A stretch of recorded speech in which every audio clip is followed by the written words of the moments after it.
मैं साबिर बलोच साहब आपसे करना चाहूँगी। सबसे पहले आपसे यही पूछना चाहूँगी कि क्या ये जो वक्त है, ख़ासतौर पे कोरोना का मामला जो चल रहा है, पूरी दुनिया इस टाइम पे सिर्फ कोरोना के बारे में सोच रही है कि कैसे इसका हल निकल पाएगा, अपनी अपनी आवाम को कैसे इससे बचाना है। क्या ये वक्त सियासत करने का है साबिर साहब? और क्या 18वीं तरमीम की बहस जो है, मैं सिंपल एक लाइन में पूछूंगी, एक लफ्ज़ बता दें, क्या ये बहस जो है 18वीं तरमीम की, ये कोरोना से या लोगों की ज़िंदगी से, सेहत से ज़्यादा अहमियत रखती है? देखिए डॉक्टर साहबा, बात यह है कि यानी आपने बहुत अच्छी बात की। सिर्फ कोरोना बल्कि मुल्क में जिस किस्म की भी अगर एक ऐसी सिचुएशन पैदा हो जाए कि जो इंसानों की जिंदगी का जहां मामला हो, तो उसमें तो जाहिर है कि कंसेंसस जो है ना वो तो डेवलप होती है।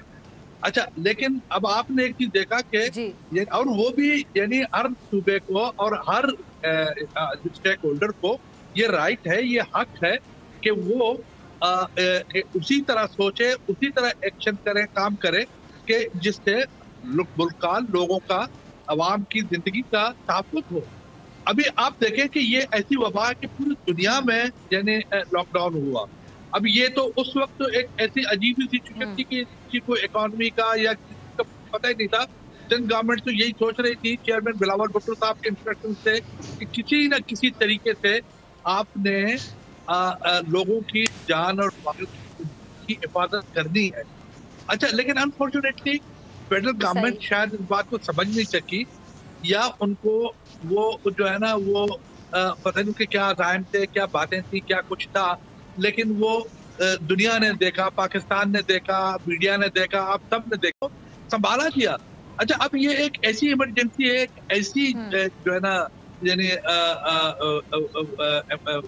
सिलसिला चल रहा है मुल्क में कि इसी को निपटना है, लोगों की जिंदगियों को आपने निपटना है, लोगों को यानी आपने उनके जरूरतों को पूरा करना है। लोगों को जब आप लॉकडाउन किया है तो उनको देखना है कि उनके घरों में उनका चूल्हा जलेगा या किस तरह होगा, ये चीजें सोचने की। अब इस वक्त बैठ के जो है ना आप ये सोच रहे हैं कि जी कि हमने बैठ के टाइगर फोर्स बनाना है, हमने बैठ के जो है ना 18th अमेंडमेंट को हमने तब्दील लाना है। ये कोई टाइगर फोर्स बनाने की चीजें हैं या ये कोई 18th अमेंडमेंट को कि जो कॉन्सेंसस की बुनियाद पे साबिर बलोच साहब, सॉरी मैं आपकी बात को काट रही हूँ, मैं दूसरे मेहमानों को भी शामिल है गुफ्तगू करती हूँ, लेकिन आपसे मैं एक सवाल पूछना चाहूँगी। आपने बड़ी अच्छी बात की कि लॉकडाउन के हवाले से आपने बताया कि जी अभी हमने देखना है कि लोगों के घर में चूल्हे तो नहीं ठंडे पड़े हुए, चूल्हे जल रहे हैं, लेकिन अगर मैं सिंध गवर्नमेंट की बात करूँ तो लॉकडाउन को लेकर सिंध गवर्नमेंट क्या कहती है, क्या चाहती है, ये आप खुद ही बता दीजिए, और आप अपनी बात को कैसे जस्टिफाई करेंगे साथ ही। इसके बाद कवल मैं आपकी तरफ आती हूँ। बीबी, मैं एक बात आपको बता दूं ना कि देखो ये इस वक्त तो फेडरल गवर्नमेंट कंप्लीटली वायलेशन कर रही है 18th अमेंडमेंट की। अच्छा, अब ये है कि देखो बात ये है कि अब सूबे में जो काम करना है, सूबे में लोगों को सहूलियात पहुंचाना है, सूबे में चूंकि हेल्थ डिपार्टमेंट, हेल्थ मिनिस्ट्री जो सूबे के अंडर में है, तो डॉक्टर सब सूबे के उसके पैरोल पे आ जाते हैं। तो ये चाहिए कि न सिर्फ सिंध बल्कि पाकिस्तान के तमाम सूबे हैं, वहां पर उनको फंडिंग करे। सेंट्रल गवर्नमेंट को चाहिए कि वो अपने वो बजाय इसके कि आप टाइगर फोर्स बनाए या कोई वोल्फ फोर्स बनाए, उनको चाहिए कि वो सूबों के जरिए सूबों को ताकतवर करके, सूबों को फंडिंग करके उनके जरिए ये काम चलाएं तो बेहतर होगा, क्योंकि सूबे तो ऑलरेडी कर रहे हैं, सूबे तो अपना। ठीक है जी, कवल साहिबा की तरफ चलती हूँ। ठीक है साबिर साहब, ठीक है, आपका पॉइंट आ गया। कवल, मैं आपकी तरफ आ रही हूँ, चूंकि आप हुकूमती जमात को रिप्रेजेंट करी, तहरीक इंसाफ से आपका ताल्लुक है, आपने साबिर बलोच साहब की गुफ्तगू भी सुनी, इस पर आपका क्या मौक़िफ़ है ये भी जानना चाहूँगी। साथ ही ये भी बताइए कि क्या तहरीक इंसाफ की जो पॉलिसी है उससे बाकी 3 सूबों में कोरोना पर काबू पाया जा चुका है, जो सिंध को 18वीं तरमीम की आड़ में निशाना बनाया जा रहा है?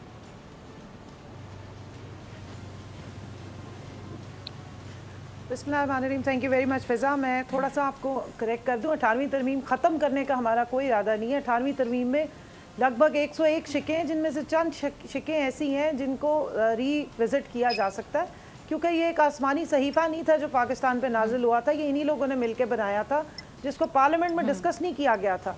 तो अगर इसको पार्लियामेंट में डिस्कस कर लिया जाए और डेमोक्रेटिक तरीके से जो इश्यूज़ हैं, जैसे NFC अवार्ड में 57.5% जो अवार्ड है या फंड्स हैं वो सूबों को मुंतकिल हो जाते हैं, लेकिन उसके बाद भी जिसमें हेल्थ, एजुकेशन और ज़राअत और एनर्जी ये सब डिवॉल्व सब्जेक्ट्स हैं, टूरिज्म भी डिवॉल्व है।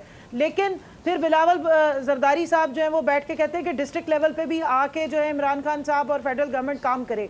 तो ये ज़रा इनको याद दहानी करानी है कि 18वीं तरमीम में जो आपने शिकें डाली थी उस पर लेटर इन स्पिरिट में आप इम्प्लीमेंटेशन कितनी कर पाए और पिछले 10 सालों में आपकी परफॉर्मेंस क्या है। अब ये हेल्थ की बात करेंगे जी, से बड़ा ज़बरदस्त काम किया, सब ने उनके लिए तालियां बजाई, मेडल भी मिल गया, इलेक्ट्रा भी मिल गया, ये तो हम सब मान रहे हैं। लेकिन उसके बाद उसका रिजल्ट क्या निकला, वो रिजल्ट जो निकला उसके लिए ये जो अथॉरिटी अपनी इन्होंने 18वीं तरमीम की यूज़ की थी लॉकडाउन का इनिशिएटिव लेके, लेकिन जो उसके आउटकम्स थे उसकी रिस्पॉन्सिबिलिटी ये सारी वफाक पे डालना चाहते हैं। आउटकम्स मैं आपको बता देती हूँ। 8 अरब के करीब का पैकेज इन्होंने अनाउंस किया, तो वो अगर आप चेक कर लें तो कराची में भी 1 लाख लोगों से ज़्यादा किसी को राशन देने की ये खुद भी बात नहीं कर रहे। सुप्रीम कोर्ट ने एक्सप्लेनेशन मांगी, 11 यूसीज का डेटा 12 साल के बाद भी पीपल्स पार्टी की हुकूमत जो सिंध में है वो देने से कासिर थी। अच्छा, आप एक कल रिपोर्ट आई है कि ये जनाब इन्होंने ज़िला गरबी माड़ीपुर में कि यूसीज के इन्होंने वो नाम छाप दिए लोगों के, तो एक अच्छे सहाफ़ी वहाँ चले गए, उन्होंने उन लोगों के नामों के मुताबिक ज़रा चेक करना शुरू किया कि आपको राशन मिला है, तो वहाँ पे किसी को एक दाना भी नहीं मिला हुआ। तो अगर आपकी इतनी नाअहली है, अच्छा फिर इन्होंने कहा जी वफाक जो है वो लाशों की सियासत करना चाहती है, उन्हें इंसानी ज़िंदगी से कोई उसकी कोई कदर नहीं है और बिलावल साहब को बहुत ज़्यादा है। तो मैं याद करा दूँ कि बिलावल चेयरमैन बिलावल साहब की जो पार्टी है उसकी 12वां साल है सिंध में हुकूमत, जिसका एक इलाका है थर, जहाँ 2019 में 890 अमवात हुई हैं सिर्फ बच्चों की, उधर किसी की कोई ध्यान नहीं है। और NA 200 के ये MNA हैं जिनका नाम बिलावल साहब है, इनका इलाका है लाड़काना, वहाँ पर तकरीबन कुत्ता काटे से अमवात 18 या 19, तो पिछले से 1.5 महीने पहले हम रिपोर्ट होती देख रही थी, अब तो सिर्फ कोरोना रिपोर्ट हो रहा है। एड्स के तकरीबन 850 के करीब केसेस वहीं से रिपोर्ट हुए हैं। तो मेरा ख्याल है बिलावल साहब बहुत अच्छा दिल रखते हैं, बड़ी सेंसिटिविटी है, उन्हें कोरोना पे बहुत टेंशन है। ये सारी आवाम उन्हीं के इलाके में फौत होती रही है और पिछले 10 सालों का मैं स्टैटिस्टिक्स नहीं, पिछले 1 साल की बता रही हूँ। इसके अलावा कराची में 350 खुदकुशियाँ हुई हैं पिछले 1.5 साल में, वो भी सिंध के अंडर आता है। अभी परसों डॉक्टर फुरकान वेंटिलेटर ना मिलने की वजह से कराची में दम तोड़े हैं, जिससे 1 दिन पहले बिलावल साहब रो रहे थे कि जनाब हमें कुछ मिलता नहीं है। तो आपकी प्रिपेयर्डनेस ये थी कि आपके पास डॉक्टर 2 हॉस्पिटल्स में गए, वेंटिलेटर अवेलेबल नहीं, 400 वेंटिलेटर्स इनके पास थे। अगर आप मुझे बता दें कि कोरोना के पेशेंट्स के साथ फिर ये क्या सलूक करें। आज एक और वाक़या हुआ है कि एक जो शौहर है उनकी बेगम के साथ कल ज़बरदस्ती उनको वेंटिलेटर पर डाल के और वो फौत कर दिया गया है। तो ये आपकी प्रिपेयर्डनेस है, ये आपकी कलई है। लॉकडाउन से किसी को इतराज़ नहीं था, लेकिन आप तैयारी किए बगैर लॉकडाउन में गए और जब उसके कॉन्सिक्वेंसेस निकलने शुरू हुए तो वो आपने डालनी शुरू कर दी वफाक पे। और एक चीज और मैं कंफर्म कर दूं कि लॉकडाउन सिर्फ CM ऑफिस से हमें नजर आया इम्प्लीमेंट होता हुआ थ्रू प्रेस कॉन्फ्रेंसेस, ग्राउंड पे वो कभी भी इम्प्लीमेंट नहीं हुआ। आपको मसाजिद से रिपोर्ट्स आती रही कि लोगों ने वहाँ हंगामे किए, मसाजिद ये बंद नहीं करा सके, सब्जी मंडियाँ ये बंद नहीं करा सके, और अंदरूने सिंध में आपको कोई रिपोर्ट ही नहीं आती, इसलिए कि वहाँ से रिपोर्ट्स देने का फ़ायदा नहीं है, क्योंकि वहाँ तो ये समझते ही नहीं है कि इधर कोई हमने कोई काम करना है, जिसमें लाड़काना, मीरपुर खास, ठीक है जी, आपका पॉइंट ठीक है, आ गया, ठीक है कवल, ओके। मैं कैसर अहमद शेख साहब को शामिल गुफ्तगू करती हूँ, काफी देर से वो खामोश हैं। कैसर साहब आपने कवल साहिबा की गुफ्तगू भी सुनी, साबिर बलोच साहब का भी मौक़िफ़ सुना। जी कवल जी जल्दी। जी डॉक्टर साहब, मैंने बड़े इनका कवल आप अपना लास्ट पॉइंट बताइए। कैसर साहब एक मिनट, जी कवल आप अपना लास्ट पॉइंट बता दीजिए। सिंध में किया गया है उसकी जरा रिपोर्ट मांग लीजिए। मैं सिर्फ ये कह रही हूँ कि 10 सालों में NFC साबिर साहब ये सवाल ठीक है, ये मैं आपसे पूछूंगी। साबिर साहब अपने कवल साहिबा का सवाल बिल्डिंग की वो जरा दिखा दीजिए।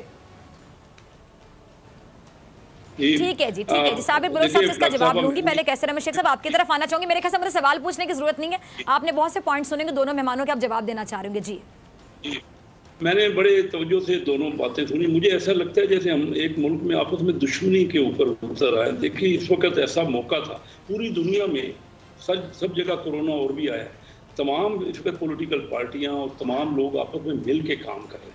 एक ऐसी वबा थी और कोई इतनी मुश्किल बात नहीं है। देखिए ना, लॉकडाउन भी हमने करना है, हमने लोगों की जिंदगियों का, उनके कारोबार का और मईशत का भी ख्याल करना है। इस वक्त ये कोई इतना मुश्किल नहीं था कि हम आपस में मिल के बैठते पहले दिन से ही। और क्यों नहीं, देखिए ना, ठीक है सिंध में जो कुछ हो रहा है, जो कुछ पंजाब में हो रहा है, नहीं हुआ पिछले 72 साल में पाकिस्तान में, लेकिन हमें तो आज ये फैसला करना है कि अब बेहतरी कहाँ हो सकती है। बात सिर्फ ये है कि ये इतना कोई दूसरी दुनिया कर रही है, बिल्कुल लॉकडाउन होना चाहिए, लेकिन साथ साथ हमें लोगों की मईशत का, उनका ख्याल करना है। हर MNA MPA का फर्ज है कि वो अपने अपने इलाके में लोगों को राशन का ख्याल करे और पहुंचाए। ठीक है ना, ये जो आपने फोर्स, टाइगर फोर्स बनाई है, उसके ऊपर भी किसी को ख्याल करना चाहिए। अभी तक तो इफेक्टिव नहीं हो रही, अल्लाह करे वो इफेक्टिव हो। मैं तनकीद करने की इस वक्त बिल्कुल मूड में नहीं, लेकिन ये आप देखिए कि 7 करोड़ बंदा, खुद असद उमर कल कह रहे हैं कि नए लोग गरीब हो जाएंगे, जो पहले गरीब नहीं थे। 7 करोड़ लोग गरीब हो जाएंगे। अब आप अंदाजा कर लीजिए कि हम जब छोड़ के गए तो 5.8% ही मुल्क तरक्की कर रहा था। अब तकरीबन 2% मुल्क जो है वो कंट्रैक्ट हो जाएगा, यानी सुपर पड़ेगा। फिर पहली बार है 1952 के बाद के 2% तकरीबन 1.5 से 2% मुल्क की इकानमी सुकड़ जाएगी। 7% का फर्क जो है वो तकरीबन 3,200 अरब रुपए लोगों के जेबों में कम जाएगा। हमें तो ये ख्याल इस वक्त करना है। और पहली बार ये है कि 10%, ये मैं ये नहीं कह रहा किस वजह से, इस वक्त किसी ब्लेम गेम में पड़ना ही नहीं चाहता। मैं समझता हूँ हम सबकी वजह कलेक्टिवली हम आगे कैसे बढ़ा सकते हैं। कैसे सब, सॉरी मैं आपकी बात काट रही हूँ, आप इकोनॉमी को बहुत अच्छे तरीके से समझते हैं, आप इकोनॉमी के हवाले से हमेशा बहुत अच्छी बात करते हैं क्योंकि आपका एक्सपीरियंस है। आप मुझे सिर्फ ये बताइएगा कि अब ये जो इकोनॉमी के हवाले से आप बता रहे हैं, सदुमर साहब को मेंशन भी करें, ये तो मसला अब पूरी दुनिया का बन जाएगा ना। पूरी दुनिया में बहुत से लोग हैं जो जॉबलेस हो गए, वो जाएंगे। इकोनॉमी वाले मसले में तो पूरी दुनिया सफर करेगी, वो ममालिक भी जो कामयाब और तरक्की याफ्ता ममालिक कहलाते हैं। तो हमारा मुल्क तो अभी भी, हम तो स्ट्रगल कर रहे हैं, अभी भी हम तरक्की याफ्ता ममालिक की लिस्ट में कहीं भी नहीं है।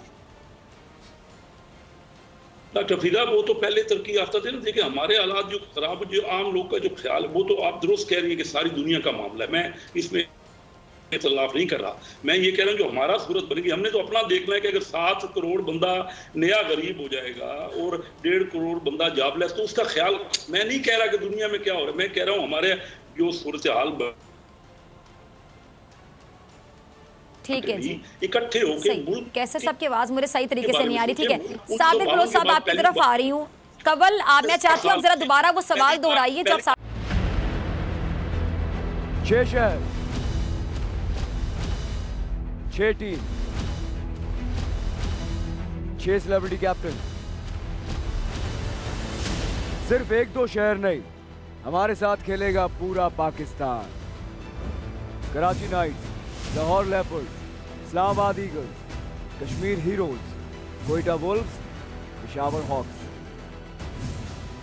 तो हो जाएं तैयार, पाकिस्तान में पहली बार गेम शो ऐसे चलेगा लीग के लिए। जिताएं अपनी पसंदीदा टीम को। खेलेंगे आप इस रमजान, गेम शो ऐसे चलेगा लीग।